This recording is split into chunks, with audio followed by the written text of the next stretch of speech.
झारखंड विधानसभा चुनाव में जीत हासिल करने के लिए प्रत्याशी अब चुनावी मैदान में दमखम लगाते हुए नजर आ रहे हैं। चुनाव प्रचार में सभी जुट गए हैं। इन सब के बीच झारखंड विधानसभा की 81 सीटों में से एक हुसैनाबाद की सीट है, जिसमें कमलेश सिंह जो पहले एनसीपी में थे वो अब बीजेपी में शामिल हुए हैं और उनके बेटे भी शामिल हुए हैं। पहले कयास लगाए जा रहे थे कि शायद उनके बेटे चुनावी मैदान में उतरेंगे, लेकिन बीजेपी ने कमलेश सिंह को टिकट दिया है। लेकिन कमलेश सिंह को टिकट मिलने के बाद से वहां बगावती तेवर बीजेपी कार्यकर्ताओं के देखने को मिल रहे हैं। उनका कहना लगातार हम इस क्षेत्र में मेहनत कर रहे थे और जो बाहर से आ रहा वो उसे टिकट मिला है, तो ये गलत है। अब इन सब के बीच क्या उनके लिए, कमलेश सिंह के लिए मुश्किल होगी इस सीट को निकालना, क्योंकि उनके पैनल में एक और कैंडिडेट है जो चुनावी मैदान में ताल ठोक रहे हैं, कर्नल संजय सिंह। तो वो कितने मजबूत दावेदार हैं और इस बार कमलेश सिंह के लिए हुसैनाबाद कितनी मुश्किल सीट बनने जा रही है, इस पर हम चर्चा करेंगे। हमारे साथ वरिष्ठ सहयोगी राकेश रंजन जुड़े हुए हैं। रंजन जी, इस बार हुसैनाबाद की सीट कितनी मुश्किल सीट होगी कमलेश सिंह के लिए? देखिए, कमलेश सिंह के लिए मुश्किल होगी क्योंकि हुसैनाबाद ट्रेडिशनली बीजेपी को सपोर्ट करता नहीं। अगर बीजेपी यहाँ से अगर हम देखें कि आखिरी बार कब जीता था तो 1990 में दशरथ सिंह जो है यहाँ से चुनाव जीते थे। उसके बाद से बीजेपी जो है कभी यहाँ पर चुनाव जीत नहीं पाया और स्थिति जो है दिन ब दिन यहाँ पर उसकी खराब होती गई। हालांकि इन सब के बीच जो है वहाँ पर जो प्रत्याशी जो कि भाजपा के कार्यकर्ता थे, जो अब प्रत्याशी के रूप में आना चाहते हैं, कर्नल संजय सिंह का आपने नाम लिया। इसके अलावा पिछली बार निर्दलीय ही चुनाव लड़े थे क्योंकि उन्हें सिंबल नहीं मिल पाया था, विनोद सिंह, वो भी हैं, उनकी भी नाराजगी की खबर आ रही है। इनफैक्ट अगर हम सच कहें तो जब कमलेश सिंह को पार्टी में शामिल करने की बात हुई थी तभी जो वहां के कार्यकर्ता थे बीजेपी के हुसैनाबाद के, उनकी तरफ से विरोध के स्वर जो है वो उठने लगे थे और कई जगह से तो ये खबरें तक भी आने लगी थी कि सामूहिक इस्तीफा तक हो सकता है। तो इन परिस्थितियों में कमलेश सिंह के लिए आसान नहीं होने जा रहा हुसैनाबाद सीट। हालांकि यहां मल्टी कॉर्नर कॉन्टेस्ट देखने को मिलता है, लेकिन दिलचस्प ये है कि अगर अब आप एनसीपी में हैं नहीं, जब आप एनसीपी में होते हैं तो अल्पसंख्यक वोट का एक हिस्सा भी आपकी तरफ आता है। अब जबकि आप बीजेपी में रहेंगे तो वो वोट आएगा नहीं, और अगर बीजेपी की तरफ से पूरा सपोर्ट नहीं होता है तो फिर मुश्किल होगी, क्योंकि बीजेपी का जो संगठन है अगर यहां इतना सशक्त होता तो 1990 के बाद फिर से दोबारा उसे कभी न कभी तो जीत मिलती, लेकिन उसके बाद से कोई जीत जो है बीजेपी को नहीं मिली है। और कमलेश सिंह के ऊपर जो है अब ये जिम्मेदारी है कि वो 34 सालों के बाद जो है हुसैनाबाद में कमल खिलाएं। और यहां पर परेशानी ये हो गई कि अगर एकजुट होता बीजेपी तब तो एक संभावना दिखती थी, लेकिन यहां पर परेशानी ये हो रही है कि कर्नल संजय सिंह बीजेपी के सैन्य प्रकोष्ठ से जुड़े रहे हैं और काफी जो है सक्रिय रहे, हुसैनाबाद में लोगों से मिलते रहे, फुटबॉल टूर्नामेंट का आयोजन करवाया, तो सुख दुख में शामिल रहे। इस आस में रहता है हर व्यक्ति कि उसे टिकट मिलेगा।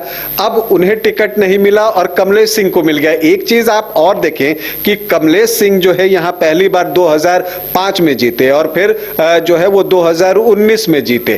तो जिस व्यक्ति के खिलाफ आप लड़ते रहे, राजनीतिक लड़ाई बीजेपी की अगर वहां पर देखें तो कमलेश सिंह और आरजेडी के खिलाफ ही होते रही।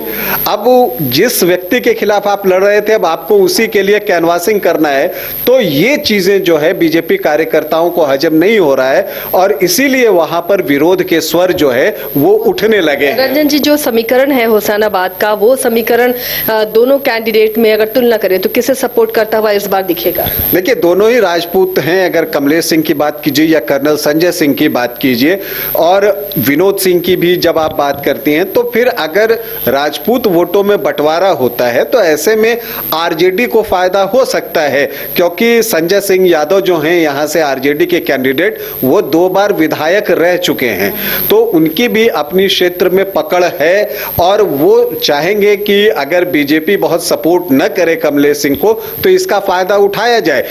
एक तीसरी बात ये हो गई कि जो आजसू के कैंडिडेट थे पिछली बार यहाँ से कुशवाहा शिवपूजन मेहता, वो उन्हें भी अब आजसू टिकट नहीं दे सकता, तो वो भी जो है विरोध में ही आपको दिखेंगे। तो जो यहाँ पर महतो, मेहता और चौधरी के वोट हैं 10-11%, उस पर उनकी नजर है। अब वो निर्दलीय लड़ते हैं या उनकी कोशिश होगी कि वो बसपा में चले जाएं। 2014 में जो है शिवपूजन मेहता जो है बसपा के टिकट पर विधायक रह चुके हैं। तो अगर वो बसपा के टिकट पर लड़ते हैं तब जो है मुश्किलें कमलेश सिंह के लिए और बढ़ जाएगी, क्योंकि वैसी परिस्थिति में अल्पसंख्यक वोट एक बार फिर से आरजेडी के पास चला जाएगा, क्योंकि बसपा ने पिछली बार जो है यहां से शेर अली को टिकट दिया था, तो इन्होंने जो है मुस्लिम वोट कुछ काट लिए थे, वो इनके पास आ गए थे। 17.62% वोट इनको आ गया था बसपा से, क्योंकि बसपा की भी एक यहां पर आप कह सकते हैं कि वोट बेस है उनका यहां पर। तो इसीलिए पहले एनसीपी, आरजेडी, बीएसपी और फिर एक चौथा कोण बीजेपी या आजसू बनाता था, लेकिन अब चूंकि एनसीपी इसमें है नहीं, बीजेपी उसकी जगह लेगा, लेकिन बीजेपी में कई खेमे बन गए हैं। आरजेडी जो है वो पूरी ताकत से यहां लड़ेगा, क्योंकि उसके पास भी बड़ा चैलेंज है कि गठबंधन में खुद को साबित करना, क्योंकि उसे ज्यादा सीटें इंडिया गठबंधन में इसलिए नहीं मिलती कि पिछली बार 7 सीटें उसने लड़ी थी, उसमें से सिर्फ 1 सीट जीती, तो उसे भी अपने आप को साबित करना है। तो आप मानकर चलिए कि यहां पर जो है आरजेडी भी पूरा जोर लगाएगा। और यहां पर माई समीकरण अगर देखिए तो वो बहुत बेहतर है। 14.1% अगर मुस्लिम है और यादव जो है वो 7.8% है, तो दोनों को जोड़ दीजिए तो 22% के आसपास आ जाता है। और यही वोट ऑलमोस्ट जो है संजय सिंह यादव का रहता है। आपको 2009 और इन चीजों में आप देखें तो जो कम हो रहा है, तो ये शेर अली के आने से उनका वोट कम हुआ था, तो बसपा किसे टिकट देती है इस पर भी बहुत कुछ निर्भर होने वाला है हुसैनाबाद में। लेकिन कमलेश सिंह के लिए भी आप कह सकते हैं कि ये चुनाव आसान नहीं होगा। और एक दिलचस्प आंकड़ा है हुसैनाबाद का कि यहां एमएलए रिपीट नहीं होते। आप देखें 2000 में आप देखिए तो संजय कुमार सिंह यादव, तो 2005 में कमलेश सिंह, फिर 2005 में फिर से विधायक बदले संजय सिंह यादव, फिर जो है 2014 में कुशवाहा शिवपूजन मेहता, और फिर जो है वो कमलेश सिंह। तो ये हर बार जो है अपना विधायक जो है हुसैनाबाद बदल लेता है। रिकॉर्ड को देखें तो कमलेश सिंह के लिए ऐसे भी राह मुश्किल और यही बात मुझे लगता है कि उन्हें डरा भी रही होगी। और उस पर जो ये बीजेपी का अंतर विरोध है वो सबसे बड़ी समस्या है। अगर बीजेपी को इस सीट पर कुछ करना है तो जो ये पार्टी में अंतर विरोध के स्वर उभरे हैं इनको शांत करना होगा। लेकिन क्या ये शांत हो पाएंगे, ये एक बड़ा सवाल है। और अगर कर्नल संजय सिंह और विनोद सिंह जैसे, कर्नल संजय सिंह ने तो घोषणा भी कर दी है कि वो 24 अक्टूबर को नॉमिनेशन करेंगे। अब विनोद सिंह क्या फैसला लेते हैं, ज्यादा उम्मीद है कि वो भी जो है निर्दलीय ताल ठोक सकते हैं। अगर ऐसी परिस्थिति बनती है तो ये किसका वोट काटेंगे? बीजेपी के जो कार्यकर्ता हैं वही तो इन्हें वोट करेंगे, क्योंकि उन्हीं के साथ ये वहां पर संघर्ष कर रहे थे। तो नेचुरली इस ऐसी परिस्थिति में कमलेश सिंह के लिए वहां पर मुश्किल हो सकती है। फिर भी फिंगर क्रॉस है, और बीजेपी आला कमान जो होगा प्रदेश स्तर पर उसकी कोशिश होगी कि कर्नल संजय और विनोद सिंह को मनाया जाए। संभावना कम दिख रही है कि ये मानेंगे, फिर भी उम्मीद पर जो है दुनिया कायम रहती है, तो बीजेपी को ये उम्मीद होगी कि शायद उन्हें मना ले। तो चलिए अब देखेंगे हुसैनाबाद की जंग कितनी दिलचस्प होती है और क्या यहाँ का रिकॉर्ड टूटता है। जो विधायक को रिपीट नहीं करने का रिकॉर्ड है, क्या कमलेश सिंह वो रिकॉर्ड तोड़ पाते हैं या फिर कोई नया यहाँ बाजी मार लेता है। नजर हमारी बनी रहेगी, आप देखते रहिए न्यूज़ 22 को।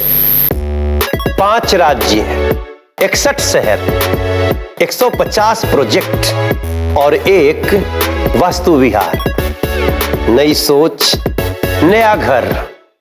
बनाए रखिए अपना प्यार, सेवा में है वास्तु विहार।